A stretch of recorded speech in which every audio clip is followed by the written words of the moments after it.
Hello friends. Destination is YouTube platform पे आपका फिर से स्वागत है। और मैं अभिषेक सिसोदिया डेली की तरह आपके लिए करंट अफेयर्स लेकर के आया हूँ। आई होप आप अपना करंट अफेयर्स काफ़ी अच्छे से प्रिपेयर कर रहे होंगे। और आप जहाँ से भी प्रिपेयर कर रहे हो प्लीज़ आप डेस्टिनेशन आईएएस से भी अपने कंटेंट्स को ज़रूर ऐड ऑन करें, ज़रूर अपग्रेड करें, क्योंकि हम लोग जो भी क्वेश्चन लेकर के आते हैं वो आपके प्रीवियस ईयर क्वेश्चन को एनालाइज करते हुए है कि किस पैटर्न पे आपको क्वेश्चन पूछा जा रहा है।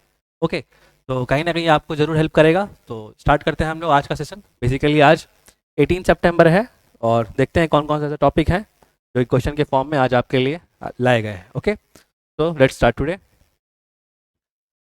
ओके, तो पहला क्वेश्चन आपके लिए है, the military exercise named Kakadu 2024 is being conducted in which of the following countries. Question क्या है, ककाडू 2024 नामक सैन्य अभ्यास निम्नलिखित में से किस देश में आयोजित किया जा रहा है। आपके ऑप्शंस है A Russia, B France, C Australia या फिर डी इंग्लैंड। देखिए जो सही आंसर आपका हो जाएगा that is basically C Australia. ठीक है, तो ककाडू नामक जो एक्सरसाइज है वो बेसिकली ऑस्ट्रेलिया में किया जा रहा है। आइए थोड़ा डिटेल देखते हैं हम लोग इस न्यूज़ को। तो देखो, एक्सरसाइज ककाडू, नाम याद रखना, exercise Kakadu is joint enabled biannual exercise. Biannual बोलने का मतलब क्या होता है कि हर 2 साल में एक बार। ठीक है, ध्यान रखो इस चीज़ का, बाइएनुअल का मतलब हर 2 साल में एक बार और बाई एनुअल का मतलब होता है हर 1 साल में 2 बार। ओके, आई थिंक आप लोग ये चीज़ ध्यान रखिएगा, बाइएनुअल हर 2 साल में एक बार और बाई एनुअल हर 1 साल में 2 बार। ओके, तो exercise Kakadu is joint enabled biannual exercise hosted by Royal Australian Navy and supported by the Royal Australian Air Force. तो बेसिकली ऑस्ट्रेलिया का जो एयरफोर्स है और ऑस्ट्रेलिया की जो नेवी है ये दोनों मिलके आपका क्या करते हैं, ककाडू एक्सरसाइज करते हैं। ओके, आगे अगर हम लोग बात कर लें कि भारत से भी पार्टिसिपेंट्स है, काफ़ी मल्टीपल कंट्री से पार्टिसिपेंट्स जाते हैं ककाडू एक्सरसाइज में। The Indian navy's P-8I aircraft led by captain Ajay Kanwar has arrived in Darwin. Basically कहाँ पे हो रहा है ये जो एक्सरसाइज है, Darwin which is in Australia. Okay, to participate in the exercise Kakadu 2024। I hope आप लोग याद रखिएगा इस चीज़ को। जनरली क्या होता है कि ककाडू नाम से आप कम एक्सरसाइज सुने होंगे, क्योंकि ये बाइएनुअल एक्सरसाइज है, हर 2 साल में एक बार होने वाला एक्सरसाइज है, इसलिए थोड़ा सा आप लोग कम सुनेंगे उसके बारे में। तो ध्यान रखिएगा, ये सबसे क्वेश्चन फ्रेम कर लिया जाता है। ओके, मूव करते हैं आगे हम लोग अगले क्वेश्चन पे। ओके, अगला क्वेश्चन है आपका, in which of the following states an application named Haathi has been launch to reduce elephant and human conflict. Okay, question क्या है आपका, निम्नलिखित में से किस राज्य में हाथी और मानव संघर्ष को कम करने के लिए हाथी नामक एक एप्लीकेशन लॉन्च किया गया है। आपके ऑप्शंस है A Assam, B Kerala, C Tamil Nadu या फिर डी उत्तराखंड। तो सही आंसर हो जाएगा that is A Assam. Okay, आप लोगों को पता होगा कि असम में बेसिकली जो भी एलिफेंट्स हैं, एलिफेंट्स और ह्यूमन कॉन्फ्लिक्ट्स बहुत ज़्यादा होता है। वैसे बेसिकली और भी ऑप्शंस में है, केरला तमिलनाडु में भी ये सब चीज़ें हैं, लेकिन अभी ये जो एप्लीकेशन है, क्या नाम है इसका, हाथी एप्लीकेशन, वो बेसिकली कहाँ लॉन्च किया गया है, आसाम में लॉन्च। ओके, देखिए थोड़ा डिटेल में हम लोग इस चीज़ को देखो। आसाम का एक अरण्यका, अरण्यका बेसिकली मतलब क्या होता है, अगर आप माइथोलॉजी में जाओगे तो अरण्यका का बेसिक मतलब फॉरेस्ट होता है। ठीक है, अरण्यका। ओके, तो अरण्यका अ बायोडाइवर्सिटी कंजर्वेशन ग्रुप, तो बेसिकली ये क्या है, एक तरह का बायोडाइवर्सिटी कंजर्वेशन ग्रुप है, कहाँ का, आसाम का। Okay, has recently launched a mobile application named हाथी ऐप। ठीक है, क्या नाम है, हाथी ऐप। बहुत सिंपल है, आप इससे तो समझ जाएंगे कि हाथी ऐप का यूज़ क्या चीज़ के लिए, लेकिन बेसिकली क्वेश्चन आपको ये आएगा ये किस स्टेट में पर्टिकुलरली किया गया है। ओके, आगे देख लेते हैं, that seeks to help volunteers engaged in the district to share real time information to villagers in order to avoid conflicts। Basically इसमें क्या होगा ना कि मान लो इनकेस जो भी वॉलंटियर्स हैं, जो हाथी ऐप के वॉलंटियर्स हैं, वो लोग कहीं भी अगर इनकेस देख लिए कि इस पर्टिकुलर एरिया से, इस पर्टिकुलर लोकेलिटी से हाथी अभी का झुंड, जैसे हाथी कहीं पार हुआ है, ओके, तो वो कहीं ना कहीं अपडेट कर देंगे, जिससे कि और भी लोगों को पता चल जाएगा कि इस पर्टिकुलर डिवीजन से या इस पर्टिकुलर जगह से हाथी अभी क्रॉस किया, तो उस तरफ अभी बेसिकली नहीं जाना है। ठीक है ना, अवॉइड करना है, ताकि किसी तरह का आगे चले कोई कॉन्फ्लिक्ट ना हो। ओके, तो यही है हाथी ऐप, और ये बेसिकली आसाम के द्वारा किया गया है। तो आई थिंक कितना सफिशिएंट है ये क्वेश्चन आप लोग के लिए। आगे मूव करते हैं हम लोग। अगला क्वेश्चन है आप लोग के लिए, which is the most peaceful country in the world according to the recently released global peace index 2024। Okay, question क्या है, हाल ही में जारी ग्लोबल पीस इंडेक्स 2024 के अनुसार दुनिया का सबसे शांतिपूर्ण देश कौन सा है? आपके ऑप्शंस है, ए न्यूजीलैंड, बी फिनलैंड, सी आइसलैंड या फिर डी स्वीडन। ये जो सही आंसर आपका है basically that is C Iceland. Okay, ध्यान रखना इस चीज का, आइसलैंड जो है ग्लोबल पीस इंडेक्स का के अनुसार सबसे ज्यादा पीसफुल कंट्री है। ओके, देखते हैं हम लोग भारत का क्या पोजीशन है और ऑल ओवर और भी कंट्रीज देख लेते। तो देखो, रिसेंटली 18th एडिशन, तो बेसिकली कौन सा था एडिशन था, ये 18th एडिशन है। Okay, of global peace index. Okay, global peace index is released by institute for economics and peace. देखो बेसिकली जब भी तुमको कोई भी इंडेक्स अगर से रिलेटेड कोई भी क्वेश्चन आए तो या फिर कोई टॉपिक जब तुम पढ़ो, तीन चीज़ जरूर याद रखो, ठीक है ना। सबसे पहले तो कि वो इंडेक्स कौन से पर्टिकुलर बॉडी के द्वारा निकाला जाता है। ओके, दूसरा कौन सी कंट्री उसमें टॉप कर रही है, और तीसरा इंडिया का क्या पोजीशन है उस। ओके, तो अगर इन तीनों चीज़ को हम लोग यहाँ पे देखें तो ग्लोबल पीस इंडेक्स किसके द्वारा निकाला जाता है, that is by institute for economics and peace. Okay, ये हो गया क्लियर एक पॉइंट। दूसरा पॉइंट क्या है, according to this Iceland is the most peaceful country. ठीक है, दूसरा पॉइंट भी क्लियर हो गया कि भाई जो रैंक 1 कौन सा है, तो आइसलैंड है। ठीक है, आगे हम लोग को क्या देखना है कि भारत का इसमें क्या पोजीशन है। तो देखो, India has got 116th position. Okay, तो भारत का 116वां स्थान है आपका इन ग्लोबल पीस इंडेक्स। ठीक है, तो ये तीनों चीज आप लोग जरूर ध्यान रखें। ओके, मूव करते हैं हम लोग आगे। अगला क्वेश्चन है आपके लिए, who recently launch the Bhaskar platform. क्या नाम है प्लेटफॉर्म का, Bhaskar platform, with the aim of promoting startups in India. Okay, question क्या है, हाल ही में भारत में स्टार्टअप्स को बढ़ावा देने के लिए के उद्देश्य से भास्कर मंच किसने लॉन्च किया है? आपके ऑप्शंस है, A Piyush Goyal, B Amit Shah, C Narendra Modi या फिर D Droupadi Murmu. Okay, correct answer है आपका basically that is A Piyush Goyal. Okay, तो जानते हैं हम लोग इस चीज को थोड़ा डिटेल में। देखो, Piyush Goyal, minister of commerce and industry, has launch the Bharat startup knowledge access registry. Basically देखो, भास्कर का क्या है ना, एक फुल फॉर्म है। ओके, आपसे बीपीएससी कभी कभी शॉर्ट फॉर्म से भी क्वेश्चन पूछ लेता है, बेसिकली फुल फॉर्म पूछ लेता है आप लोग से। तो शॉर्ट फॉर्म क्या है, शॉर्ट फॉर्म इज भास्कर, और उसका फुल फॉर्म क्या है, Bharat startup knowledge access registry. Okay, इसका काम क्या है, काम है to foster collaboration among startups. Basically जो भी कुछ नया इनिशिएटिव लेना चाहते हैं, कुछ नया स्टार्टअप करना चाहते हैं, आजकल तो ऐसा एनवायरनमेंट है भी कि बहुत सारे स्टार्टअप्स को प्रमोट किया जा रहा है, बहुत मल्टीपल स्टार्टअप्स आगे भी आए, बहुत अच्छा काम भी किया है उन लोगों ने। ओके, तो जो भी नए स्टार्टअप्स हैं, जो भी कुछ नया करना चाहते हैं, इन्वेस्टर्स, बेसिकली स्टार्टअप्स का प्रॉब्लम क्या होता है ना, उनके पास इन्वेस्टमेंट के लिए पैसा नहीं होता ज़्यादा, ठीक है ना।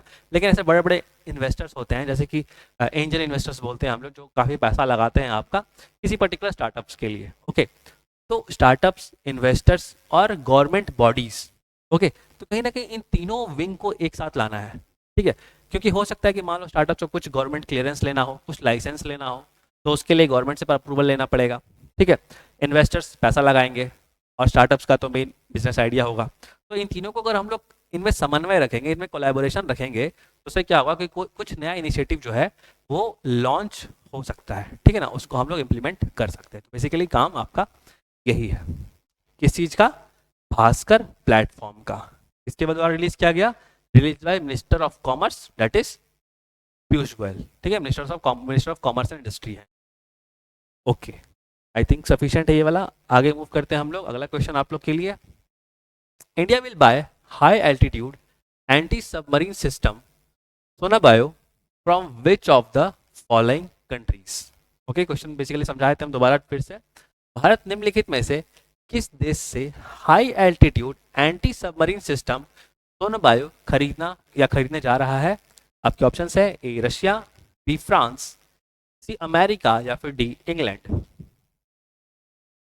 सही आंसर आपका हो जाएगा सी अमेरिका, ठीक है। यूएसए से हम लोग क्या खरीदने जा रहे हैं, सोनाबायो।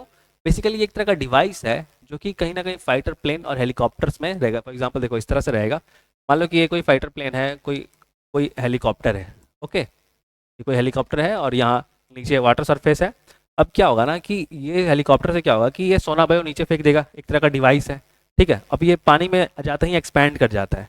अब नीचे मान लो कोई सबमरीन जा रहा हो, ओके, कोई सबमरीन जा रहा हो, तो ये क्या होगा, ये उस चीज़ को ट्रैक करके ये इन्फॉर्मेशन जो है हेलीकॉप्टर को भेज देगा, और ये हेलीकॉप्टर जो है यहाँ से मिसाइल लॉन्च करके इस सबमरीन को डिस्ट्रॉय कर देगा। तो इस तरह का बेसिकली सिस्टम है आपका सोना बायो, ठीक है ना। हेलीकॉप्टर से इसको नीचे गिराया गया, ये पानी की सरफेस पे आएगा और एक्सपैंड हो जाएगा। एक्सपैंड होगा तो ये नीचे जो भी सबमरीन घूम रहा है, ये बेसिकली सबमरीन है, ओके, सबमरीन घूम रहा है, इसको आइडेंटिफाई करके ये सिग्नल हेलीकॉप्टर को भेजेगा, और हेलीकॉप्टर जो है ऊपर से कुछ रॉकेट या मिसाइल लॉन्च करके सबमरीन को खत्म कर दे, ठीक है। तो ये सोना बायो सिस्टम है जो कि भारत कहाँ से खरीदने जा रहा है, अमेरिका से खरीदने जा रहा है, ठीक है। थोड़ा डिटेल देख लेना, अगर थोड़ा आप लोग इमेजेस फॉर्म में सर्च करना तो आपको डिटेल क्लियर हो जाएगा, ओके। तो जान लेते हैं इसी चीज़ को हम लोग। US United States have decided to sell high altitude anti submarine warfare, ठीक है, high altitude anti submarine warfare, क्या नाम है इस चीज़ का, सोनो बायोस, ठीक है। आपका ऐसे भी क्वेश्चन पूछा जा सकता है कि sonobuoys which is recently seen in news is what, क्या चीज़ है। आपको ध्यान रखना है ये एक ऐसा डिवाइस है जिसके थ्रू सबमरीन्स का पता लगाया जाता है, और वो इंफॉर्मेशन देता है कोई भी ऊपर उड़ रहे फाइटर प्लेन या हेलीकॉप्टर को, जो उसको सबमरीन को ख़त्म कर सकता है, ठीक है ना। ओके, काफ़ी एक्सपेंसिव होता है ये सब सिस्टम्स डिवाइस। इसका जो कॉस्ट है डेट इज़ बेसिकली $52.8 मिलियन, ठीक है, 52.8 मिलियन इसका कॉस्ट है।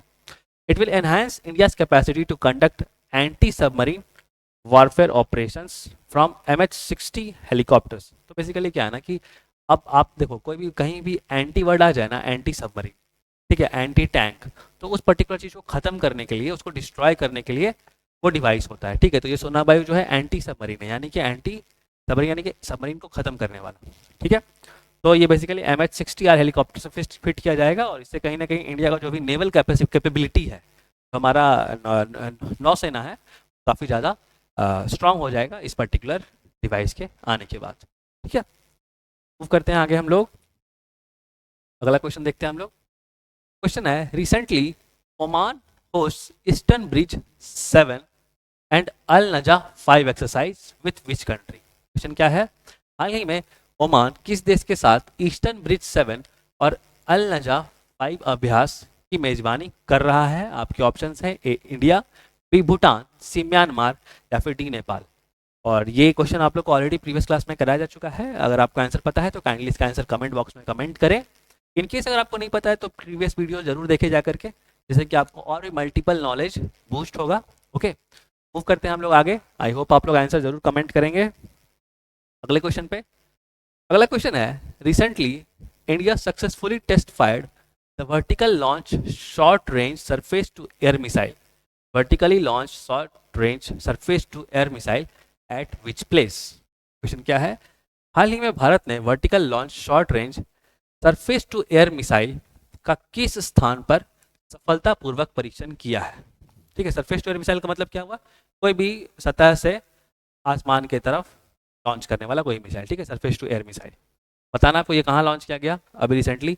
तो आपके ऑप्शन है, ए चेन्नई तमिलनाडु में, या फिर बी चांदीपुर उड़ीसा में, सी पोखरान राजस्थान में, या फिर डी विशाखापट्टनम आंध्र प्रदेश में। तो सही आंसर है that is C, B Chandipur Orissa, okay. ध्यान रखना, बी चांदीपुर उड़ीसा में लॉन्च किया गया है। देख लेते हैं हम लोग। देखो, भारतीय नौसेना ने, Indian Navy and DRDO, defence research development organisation, DRDO का फुल फॉर्म क्या है, defence research and development organisation. ये बेसिकली जो भी वार हेड्स होते हैं, वार के लिए जो भी गोला बारूद बमबारी करने के लिए जो डिवाइसेस सब होते हैं ना, वो सब डीआरडीओ बनाता है भारत के लिए, ओके। सक्सेसफुली टेस्ट, तो इंडियन नेवी और डीआरडीओ ने सक्सेसफुली टेस्ट किया अभी क्या, vertical launch short range surface to air missile, ठीक है, vertical launch short range surface to air missile on 12 सितंबर, तो अभी हाल ही में, कहाँ पे, at Chandipur island in Orissa, okay.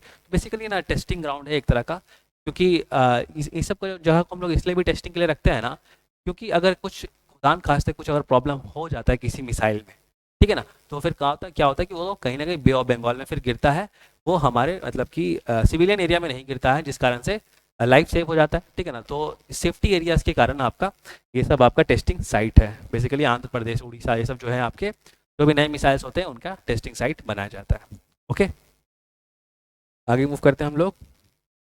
Okay, तो आज के लिए इतना ही शॉर्ट एंड क्रिप्स वीडियो था आप लोग के लिए। अगर वीडियो अच्छा लगा हो, इन्फॉर्मेटिव हो आपके लिए, तो प्लीज़ इसको ज़रूर लाइक करें और डेस्टिनेशन आइस के चैनल से जुड़े और अपने करंट अफेयर्स को यहाँ से ज़रूर अपडेट करें, ताकि आप लोग को बहुत इजीली करंट अफेयर सेक्शन में अच्छा मार्क्स स्कोर कर पाएँ आप लोग 17th बीपीएससी में और भी किसी भी अन्य एग्जाम में। मिलते हैं इसी तरह के वीडियो में जल्द ही, तब तक के लिए थैंक यू सो मच।